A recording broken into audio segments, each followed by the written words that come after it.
and safety nuisance arguably is within our purview.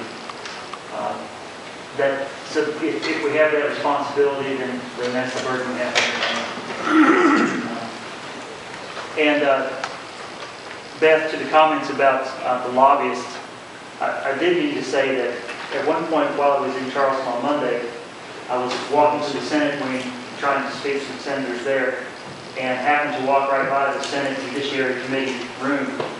I wasn't even aware it was going on at that time, but in fact it was. And I walked by, and what caught my attention was the doors open, and a lot of people came out. And then I looked and I saw the sign by the door, Senate Judiciary Committee. And to me, in my opinion, it was saddening because what I saw were lots of lobbyists. And what had been going on was behind closed doors. And I looked into the room and saw the tables at which the Senate Judiciary Committee meeting was taking place. And it just felt very closed to me. I thought that was sad. So I do have some concerns personally about the integrity of the legislative process. I'm very concerned. But that was my impression. Okay, back to this side of the room. Ginger.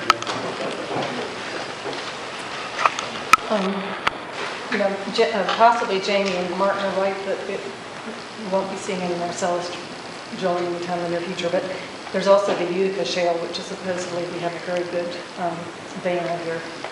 So sooner or later, since so many places have been leased, we will have some drilling sooner or later. I mean, it's just going to happen, I think. And so I just want to voice my opinion. I'm not sure about the ballot. Maybe this already is better. That costs money. We need some consensus as to doing that and the expense. And the ballot is free, but then again, not everybody's going to get out to vote. So I just want to talk about the educational part and to give my point of view. These figures are from Well Servicing magazine online and also Pittsburgh Tribune Review and Associated Press. In the Marcellus Shale, we have India has invested $1.7 billion in the Marcellus Shale. Holland is the biggest investor from the foreign investors, $4.5 billion. Holland has invested in the Marcellus Shale. Norway, $3 billion. And China just recently joined in with $1 billion. China also has about $4 billion invested between the Rockies and also South Texas. So you have your joint ventures between your United States and your foreign companies. ExxonMobil just decided to work with Russia to do some developing in Russia and here of the hydrofracking. And I want to say that I don't think that any technology that comes down the pipe is just great. When we say great, it's just take it. I actually heard of a Mennonite community once, and anytime something came through, they would do kind of like an impact assessment. How is this going to affect our life? Do we want fax machines? Do we want this? Do we want whatever? And of course, a lot of you pointed out that there's not much we can do because it's big money and big companies, and that's true. But I don't like the idea of just rolling over and playing dead just because some technology comes down the line. And it is true that your property rights to lease your land and sell your mineral rights are there. It was particularly true when you had vertical drilling, the old-fashioned drilling. You have drilling that goes down, goes for miles around, then, as Susan Chappell says, your property rights are spilling over on mine. It's a really complicated issue. It's a huge, complicated issue. And we really have to go slow, I think. And I'm not sure what we can do. And I'm not sure the foreign companies understand our geography. Karst geography is more like Swiss cheese, I guess, with lots of caverns and lots of underground passageways where water travels where we don't know. The people in this room, nobody's here because they have nothing else to do, for sure. Some people are here because they've leased their land and would like to make some money. They'd like jobs, and that's a good thing. Some people are here because, and they might own and they rent. They look at the side effects of fracking and they don't like it. And some folks are undecided. So I'd like to speak to the undecided people. And I'd like to point out that when you weigh the arguments of both sides, bear in mind the motives of each side. And I do agree it's kind of a fight. I sort of agree with Laura, fight of ideals here. On the pro-fracking side, it's kind of a money issue, and I don't argue with that. On the anti-fracking side, people who care and have high ideals are actually in this room. They're not here because they just are mean and they want want to deny the people their rights. They care about clean water, clean air, and what we have to leave our children. And I think the percentage of the water that's left in the ground is much higher than folks have said. What is the percentage of the private reckoning? Only 20 to 40% comes back. Okay, 80% stays in the ground. If you look that up, that's in the industry, 80% of the fluid. Maybe a tiny percentage of chemicals, but there are many things that are cancer causing. We do have a bad cancer rate in the area, and I'd love to know why that is, and doctors would love to know why. I don't really want to add to it. So there are 500 chemicals that are used, and I guess we can get that list out. That was something the county commission could post on their website if they wanted to. For myself and my community in Little Levels,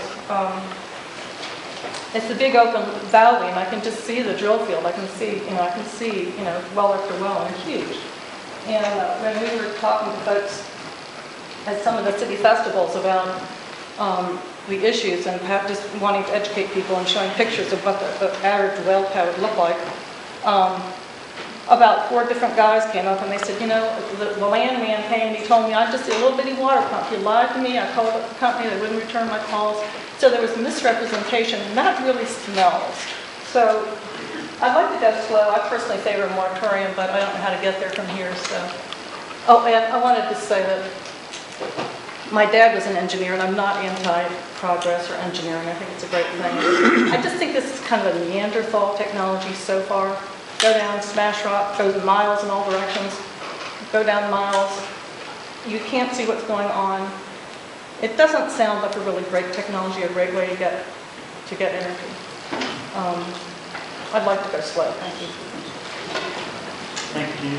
If I could jump in with a comment on Ginger's suggestion that people were lied to under contract law, and again, Marty perhaps can correct me if I'm wrong, under contract law, if fraud has been committed, if the terms have not been clearly disclosed and understood by both parties, the contract is void. So here again we have a situation where many landowners now and in the future would benefit from some mechanism to receive assistance in enforcing the provisions of their contract or perhaps voiding them if they were presented fraudulently. Meeting of the minds is the term in contract law. If you don't understand the terms of the contract, it doesn't matter if you sign, it's void.